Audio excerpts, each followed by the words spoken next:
Que relação tem a Igreja de Filadélfia com a sua vida e a sua igreja hoje?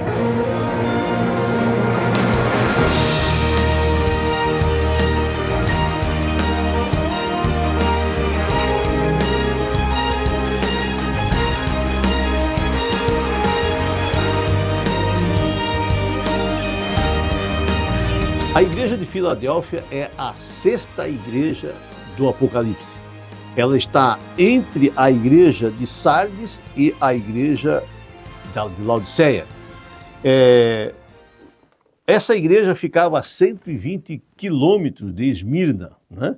Era uma igreja real, como todas as igrejas. As cartas foram mandadas para igrejas que existiam naquele tempo, né? Mas só a sabedoria infinita de Deus poderia traduzir aquilo que o povo daquela época entendeu para aquele período, serviu a mensagem para eles e servir para nós hoje, né? Tem que ser um Deus incrível para fazer isso, né?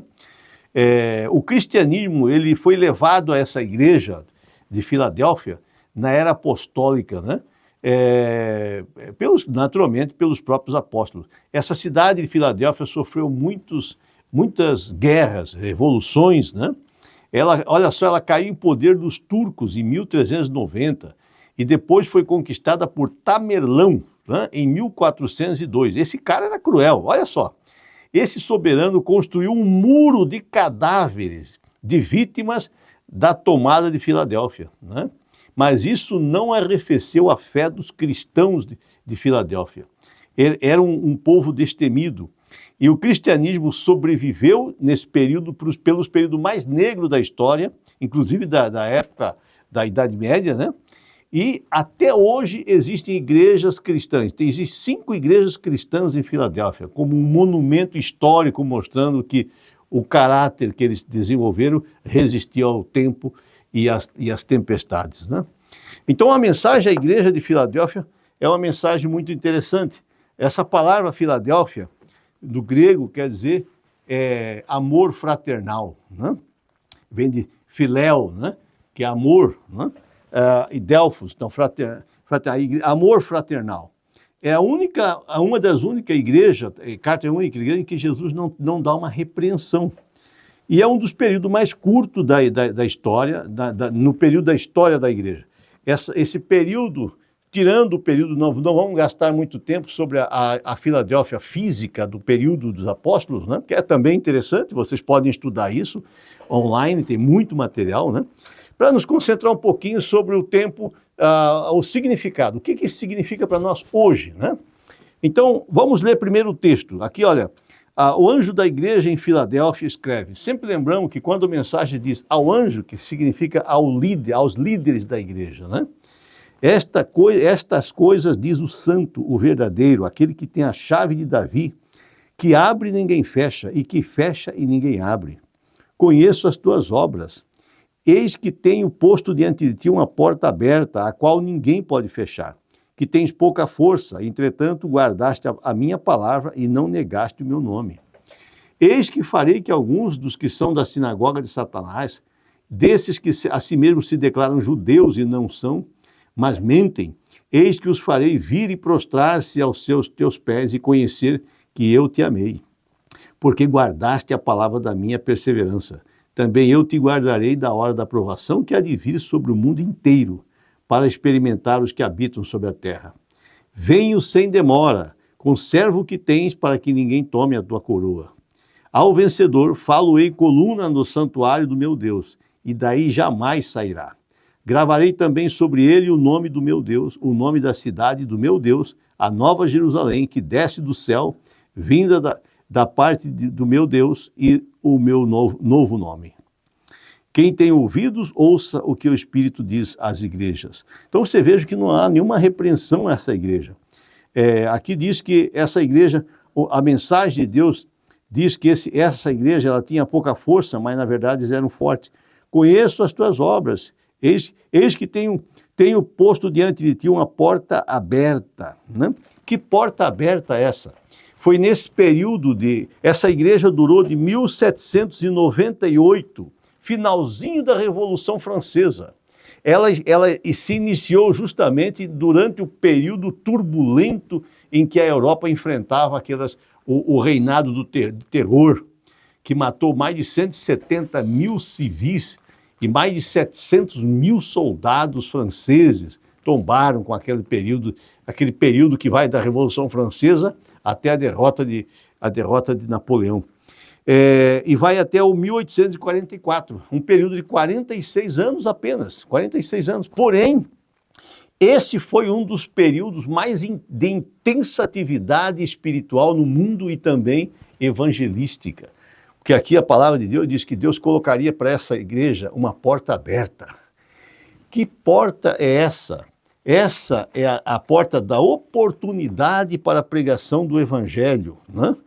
E o espírito de profecia nos diz assim que vi agora que mostrou-se-me que então os mandamentos de Deus e o testemunho de Jesus Cristo com referência à porta fechada não podiam ser separados, em que o tempo para os mandamentos de Deus brilharem em toda a sua importância e para o povo de Deus ser provado sobre a verdade dos sábados. Seria quando a porta fosse aberta no lugar santíssimo do santuário celestial, onde está a arca que contém os 10 mandamentos. Esta porta não foi aberta até que a mediação de Jesus no lugar santo do santuário terminou em 1844. Então Jesus se levantou e fechou a porta do lugar santo e abriu a porta que dá para o Santíssimo e passou para dentro do segundo véu, onde permanece agora junto à arca e de onde ele só sairá para vir buscar a sua igreja na terra. Ele vai fazer o fechamento do juízo, né? Então, essa porta aberta, abriu-se a porta no céu e abriu uma porta também na terra, a porta da oportunidade. Nesse período, a maior dificuldade para os cristãos pregarem o evangelho foi resolvido, porque com a Revolução Francesa, Napoleão marcha com seus generais para a Itália, prende o Papa, a Igreja Católica fica 3 anos sem Papa, o Papa vai preso para Valença, morre lá, não é mesmo? E nesse período aí então, há uma explosão evangelística no mundo todo. A Revolução Francesa durou 10 anos, foi de 1789 até 1798. Né?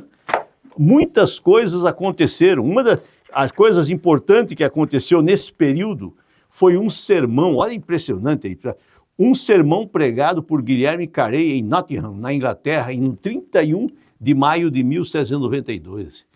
Estava rolando aí ao início da Revolução, que impeliu a centelha cujo destino era incendiar os corações dos cristãos em todas as igrejas e países. Interessante, quem era Guilherme Carey? Ele era um sapateiro que entregou sua vida a Deus, pregou o evangelho de tal forma, convocando pessoas para ajudar a levar o evangelho à África, à Ásia, em muitos lugares, né? E ele partiu também para a Índia. Lá, chegando na Índia, ali ele abriu uma escola que hoje é uma universidade, né? E dessa escola ele enviava pregadores para todos os cantões. E Carey, com seus auxiliares, traduziram a Bíblia para 35 diferentes idiomas da Índia, que ainda fala muitos idiomas, né? Esse sermão de Carey, ele teve uma importância tão grande que ele é comparado ao sermão da montanha em força e espiritualidade para mover as pessoas, né? E muitas coisas interessantes aconteceram nesse período também, né?